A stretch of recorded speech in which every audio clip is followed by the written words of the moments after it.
I arrived around 10 years ago at an understanding that social movements are absolutely indispensable for the transformative change that the many crises we face require for dignified life for working people. And yet social movements on their own need an electoral partner. I see, as we are now confronting the rise of fascism, the need for a common front of militant trade unions, of thriving social movements, and of a powerful, exciting electoral party of the left in Canada. Welcome to Activists Make History. My name is Peggy Nash. I've been a union activist, a feminist advocate, and for nearly a decade, a member of Parliament in Canada's House of Commons. I know what it's like to start from scratch, against the odds, in building a community campaign or running for political office. Our lives are hugely affected by political decisions, but for the underrepresented in political life, Canadian politics can seem like a secret society designed to shut them out. I'm here with a special series from Perspectives, a Canadian journal of political economy and social democracy, to lift the curtain on these electoral mysteries and show the underdogs how we can do it.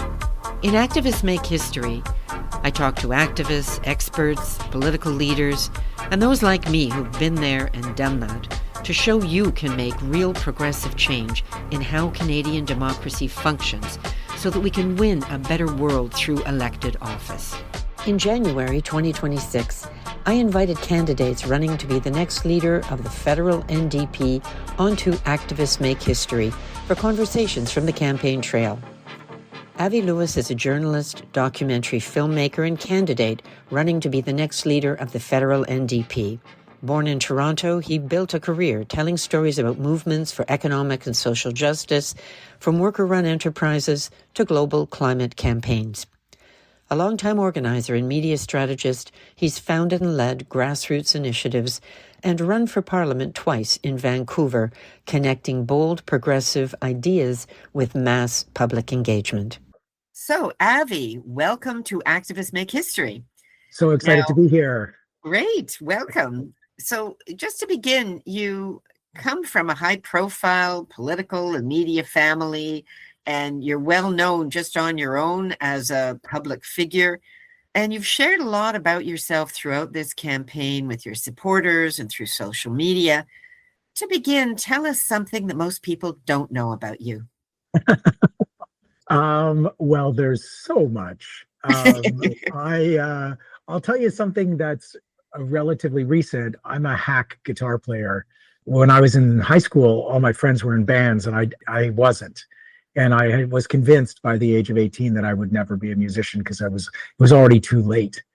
And I remember standing outside a guitar store looking at these guitars thinking, actually, you know what? If I start playing now and I live till I'm 80, I could play for like at least 60 years and I'd probably get pretty good in that. Like, what am I doing here? I've got 2 part-time jobs. I could buy this $200 guitar. So I've been messing around on the guitar since I was 18. And recently my son, who is 13, who has always loved guitars and picked them up around the house, has started to actually show an interest in learning them. And it turns out he's picking it up really fast. So he's taught himself all of the open chords, and he's now looking for YouTube videos of the 50 greatest rock riffs of all time and stuff like that. So when I get home off the campaign trail, I have some beautiful times watching my kiddo fall in love with this instrument. So maybe a new duo in the offing here. Absolutely. And I promise you that it will not be part of my leadership campaign. I've made a commitment to everyone that I will not be that guy. Jack was great with the guitar. There are others. But when I think of politicians playing music, I have hideous memories of Stephen Harper on the piano. And it makes me want to do anything else. Well, okay. Save that for another time then. Exactly. Now, you have a varied background, lots of different experience, but you have been out in the media, in the public eye. Is there a particular story or moment that made you realize that the media could directly influence political movements, that it had a broader mission beyond entertainment? Wow, that is a cool question because I started as a local news reporter on City Pulse at 6 in Toronto in the end of 1989-90. The Berlin Wall fell like in the first couple of weeks that I was a journalist. It was the end of an era, the beginning of an era. Good timing. And yeah, I guess. Didn't really choose to be born when I was. No, it was a really fascinating time. And I was terrified of being on live television and really not very good at being on TV for the first many years that I did it. But when I fell in love with Naomi Klein and when we got together in the mid 90s, I was living with someone who was really in tune with the purpose of her work from a very early age. Naomi was doing journalism as an activist tool, as a tool of social change. And I had always thought that I was developing skills of communication, of being on camera, of working in the news business, the industry, from a progressive left point of view and wanting to change the world. But I hadn't really started aligning the substance of my work with my politics. And that started when I met Naomi. And so I started pitching stories when I was working at Much Music and hosting a show called The New Music that were much more political. And the first one that I got to do, it took me like a year to convince them to let me do it, but it was a 1-hour special called Smokes and Booze. And it was about cigarette and alcohol advertising in music television and in the music industry. And at the time, Labatt's and Molson were playing out this epic battle between two massive Canadian corporations by buying concert venues, buying concert promoters, sponsoring bands. And the cigarette industry was trying to rebuild its social license as non-smoking laws started to come in, where they were really like doing all these music promotions. And bands were caught up in like part of the commercial branding campaigns of these corporations. And some of them were really uncomfortable with it. So I started following the story, and then I did my first sort of documentary, a 1-hour special on it. And I realized that in this entertainment industry that I was working in, there were all these political issues that had to do with corporate power, that had to do with young people being exposed either to just superficial pop culture or actually something more meaningful through the same style and appeal and venues that they were getting their pop culture. And I was like, oh, wow. And that was around the time the globalization movement started to come up. I remember doing a story on Reclaim the Streets, which was a big globalization era demonstration in Toronto. The cops came for my raw footage afterwards because they wanted to, prosecute people who had been in a peaceful demonstration. I don't know, Peggy, somehow I just lost those tapes. I don't know what happened to them. They never, but my work very quickly became overtly political. Yeah, but it was that time of life as well. So you have taken that work in media. You've made documentaries, for example, on worker-run businesses. You have really put a focus on climate action on a global scale. Both you and Naomi have been very outspoken on this. I have to ask you, what motivated you to want to take this engagement to electoral politics? It's funny because, I always resisted electoral politics. It was because my dad did it, my grandpa did it, and I grew up in that 1970s NDP environment. The party was everything when I was a kid. It was our world. I remember, Ontario NDP staff and riding association parties at our house in Scarborough, and 70s long bad sideburns, people throwing frisbees and drinking beer and playing around in the backyard, and they were always party people, all the grown-ups in my life. But I wanted to take a different path, and I followed my mom's path in journalism, in sort of crusading activist journalism. And my politics were always part of my media work and my storytelling craft, which I've been developing for decades. I think I arrived around 10 years ago at an understanding that social movements are absolutely indispensable for the transformative change that the many crises we face require for dignified life for working people. And yet social movements on their own need an electoral partner. I see, as we are now confronting the rise of fascism, the need for a common front of militant trade unions, of thriving social movements, and of a powerful, exciting electoral party of the left in Canada. And I think the NDP has been that force in previous times federally, is that force provincially in many parts of the country today. And I think that we've seen incredible sparks in the union movement recently.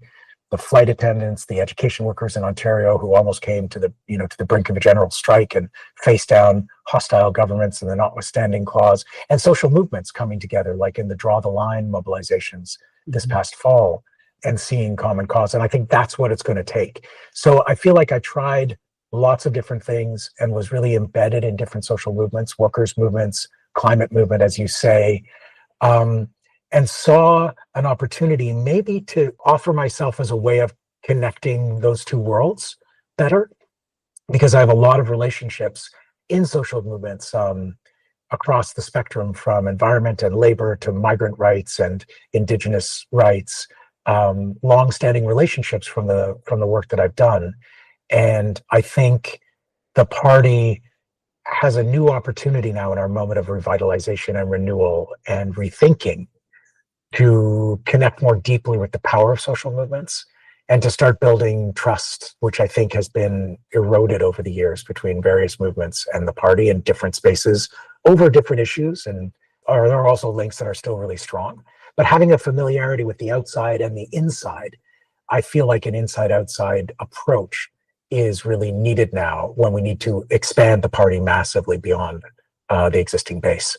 There's certainly lots of room to grow for the NDP. Yes. From an all-time low, there is nowhere to go but up. Yes. We are also at a moment when it seems that all political parties are competing for workers' votes. And many working people are voting Conservative, certainly here in the province of Ontario, but in provincial elections across the country and federally. And so let me ask you, how concretely would you engage with working people, whether they're in a union or not, in order to connect them, pull them to the NDP? This is the absolute central focus of our campaign. It's why we have been laser focused on the cost of living crisis, what we call the everyday emergency of just trying to get by in a rigged and impossible economy. And all of the culture and politics and policy of this leadership campaign is about addressing those issues and connecting with those constituencies. And I very passionate about it. I see it as deeply connected to all my previous work. But whether we're talking about a public option for groceries, whether we're talking about the role of public developers and public construction companies in meeting the housing, the emergency need for housing build out, or whether we're talking about the frustrations with the highest cell phone plans in the industrialized world and the need for a public option for cell phones and internet connections that would lower prices and massively expand not just affordability, but access for rural communities, for all the cell phone dead zones across this land. The market is never going to meet the needs of people if maximum profit extraction, minimum regulation, and corporate buddies in power rule the day. Working people's interests will never be covered by these market forces. And that's what we need government for. And so making that really strong argument that the government actually has to step in when markets fail to deliver affordable goods and services for 99% of Canadians. To me, this is what this political moment is all about.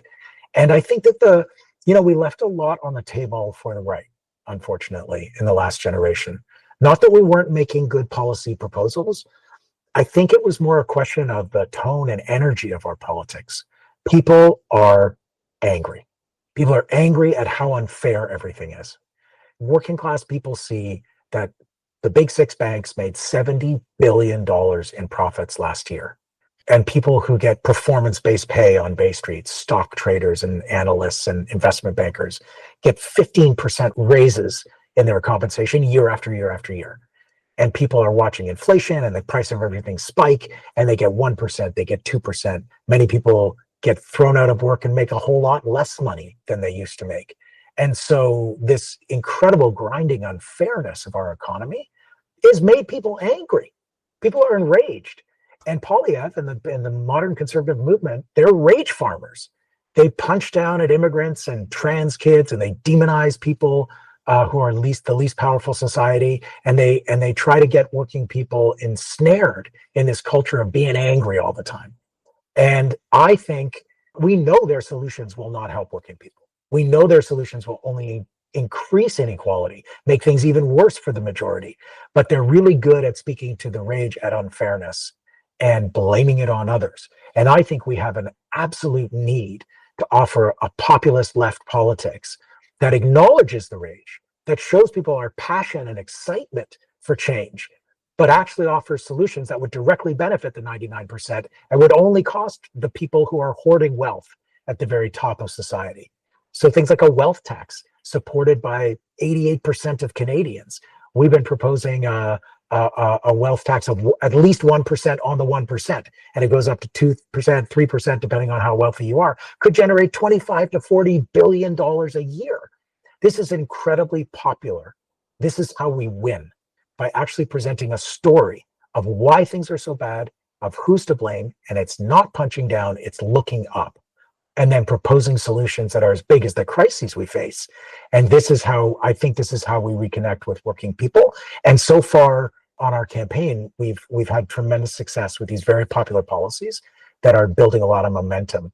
And we're getting bigger and bigger crowds, and we've raised a very significant amount of money and have signed up a ton of new members on the basis of this offer. So far it seems to be working, knock on wood.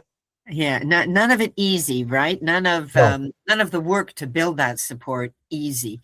And there are moments that happen. For example, now that Prime Minister Carney has just inked a deal with China to reduce the tax on imported autos from China down to 6%. I know there are hundreds, thousands of people laid off in the auto sector. That is not good news for them. So every so often, there is an opportunity. I used to say this in the labor movement, employers give you the best opportunity to organize your members and motivate them. And it seems that politicians offer progressives that opportunity as well. And they seem to want to do it now with even less regard to progressive voices. What do you think about that? Oh yeah, I mean, what a perfect example of how, we elected Carney in Canada. I mean, you and I sure as hell didn't, but Canadians elected Carney to protect us from this economic attack from the Trump administration. And the solution is not to open the floodgates to cheaper Chinese EVs. And Unifor is right to be against just opening the floodgates. I think what Carney has done is a perfect example of a liberal government balancing the different corporate needs and throwing workers under the bus. Yeah. There is, we used to have an auto pact, and because of your history in the CAW, Peggy, that we had a situation with the United States. If they wanted to sell a vehicle in Canada, they had to build one here.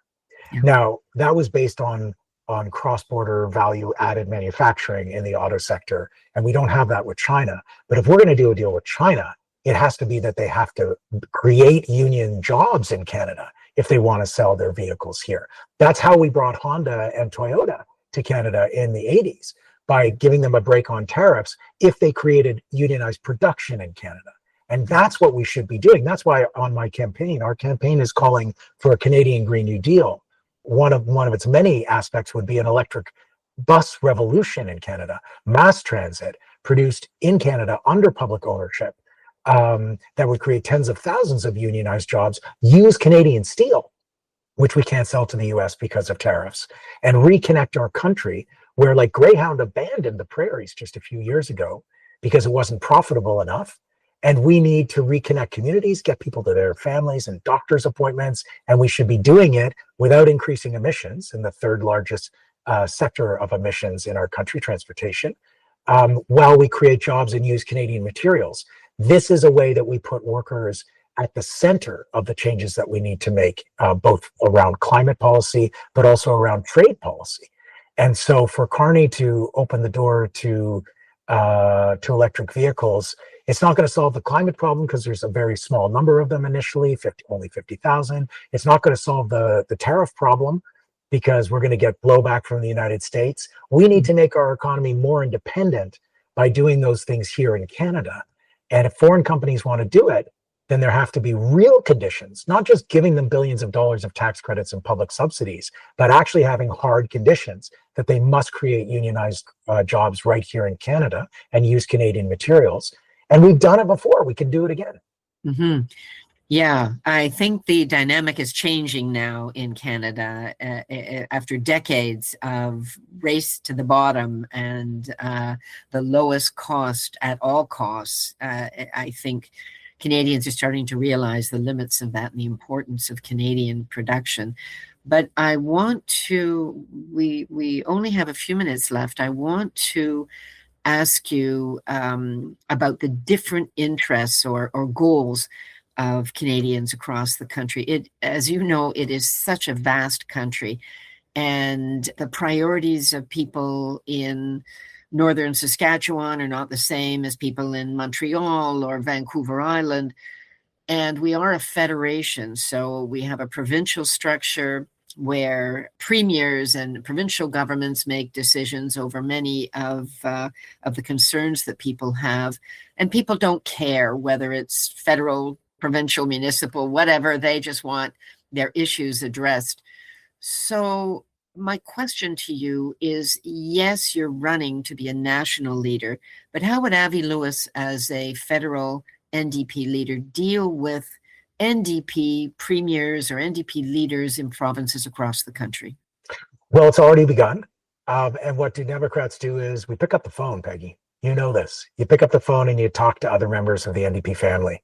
And I've had really positive, collegial, constructive conversations with Naheed Nenshi in Alberta, with Wab Kinew in Manitoba, with the Premier's office here in British Columbia, where I live, and trying to get on the phone with all the others in the coming days.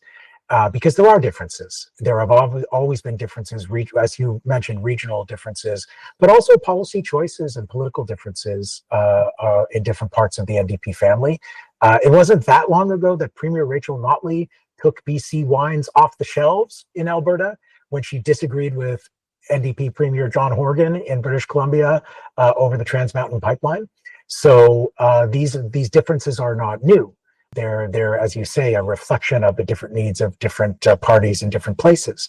They can be navigated because we agree on 90% of the agenda. We are all fighting inequality and corporate control over our lives. We're all fighting to restore independence to Canada on the international stage, where we ought to have an independent foreign policy from the United States and in our national economy as well.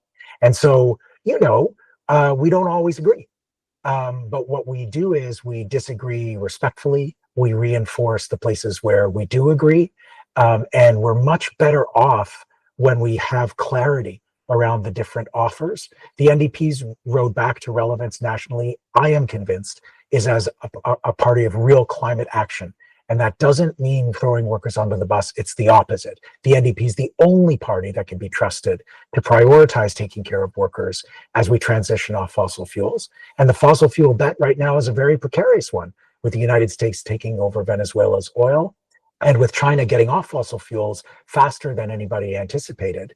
Export markets for fossil fuel products are facing supply oversupply. In the case of natural gas, some are describing it as a glut. And so there's legitimate differences around like what the business case is for these projects. But fundamentally, we have to assert the priority of taking care of working people first. And so when we talk about a Canadian Green New Deal on our campaign, we're talking about an electric bus revolution. We're talking about a 21st century electrical grid. We're talking about a heat pump in every home under public ownership. Young people, training up a generation of manufacturing, of installing, of repairing these technologies that will reduce people's electrical bills, make life more affordable, and get off fossil fuels. We need to do those, create those jobs on an emergency basis, because oil and gas workers cannot transition to a promise. Transition or a slogan, like you can't feed your family on a training program for some lower wage job. We've seen transition is the word that workers hear right before they get screwed.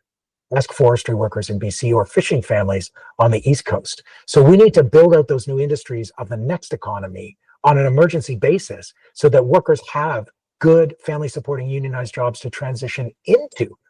And again, I think the NDP is the party that can put forward credible plans to do exactly that, because we're not beholden to the corporate overlords. Our base is the 99%, and workers are the power of our movement and always have been.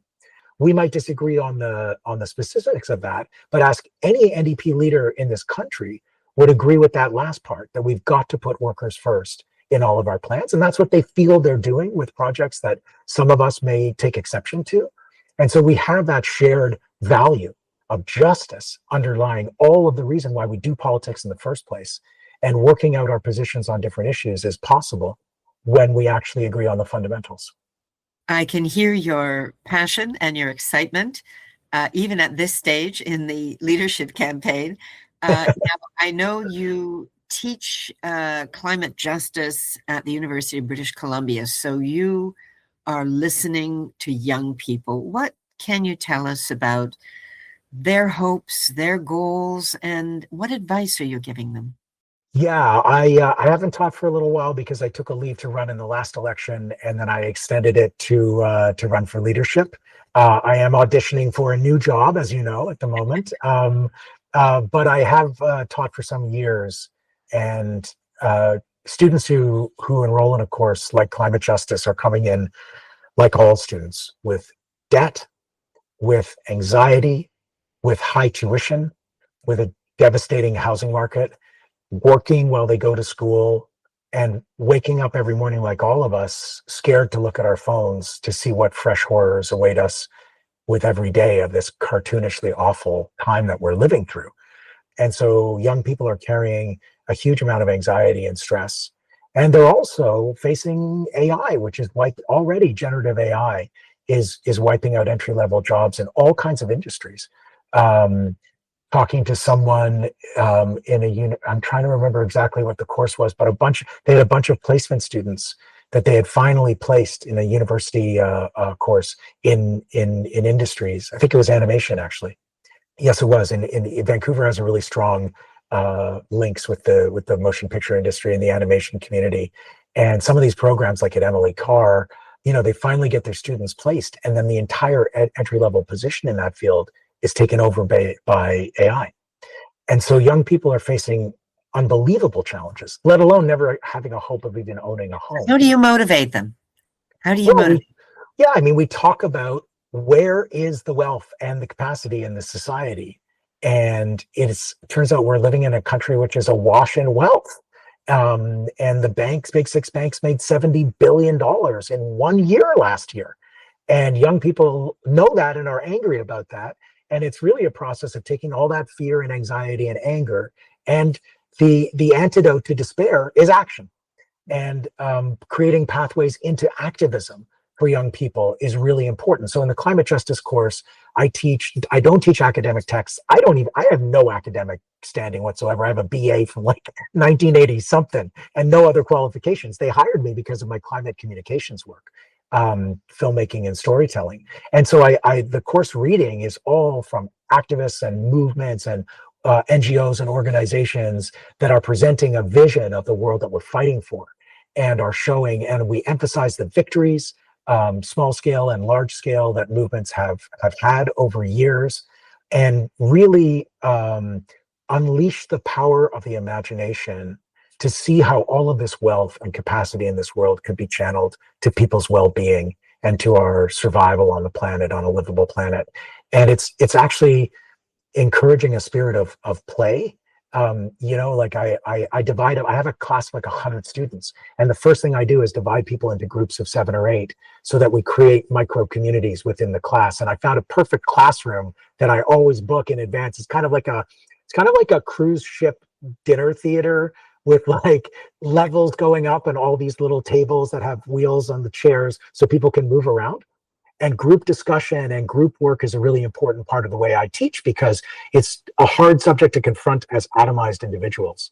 So we build in presentations as a really important part of group learning, and the students are encouraged to do creative things in the way that they teach each other. So I've had people doing Dungeons and Dragons scenarios of like, people getting together to like resist extractive projects, and we do a debate about sabotage and the environmental movement, there was a movie that came out, How to Blow Up a Pipeline, a few years ago.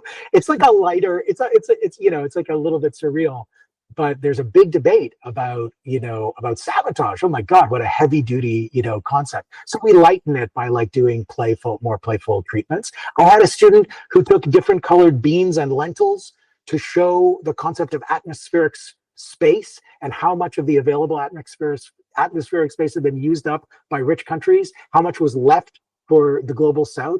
And, like there are ways to share this difficult information that deepen the bonds among us and that build solidarity, even in a classroom, let alone introducing students to the world of activism, which is where they get out of their individualist bubbles and screens and actually connect to fight for change together. And Peggy, as you know, there's nothing more thrilling and meaningful than collective action. And I'm happy to say that my class became a bit of a hub for student activists. And they found each other there. And there are many people from that group that are doing even more exciting things today. And a couple of them have cropped up on my campaigns. I was amazed to recognize them in the volunteer corps. I was like, oh, I remember you. Fantastic. So now you're doing this. Amazing.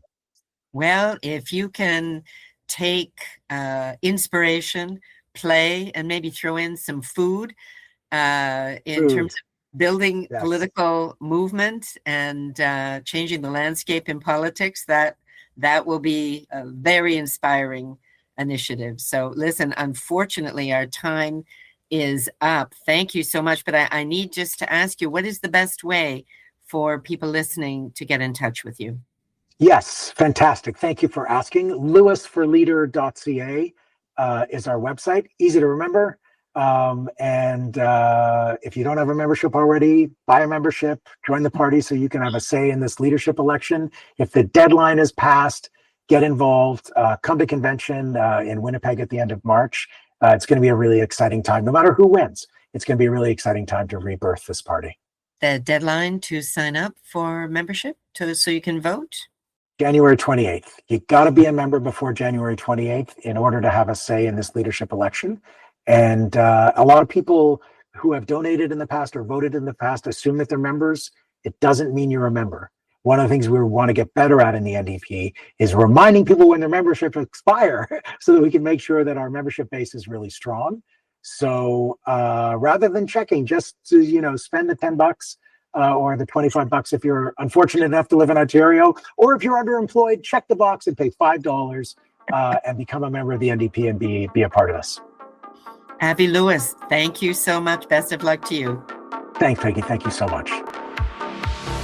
That was Avi Lewis, journalist, documentary filmmaker, and candidate running to be the next leader of the federal NDP.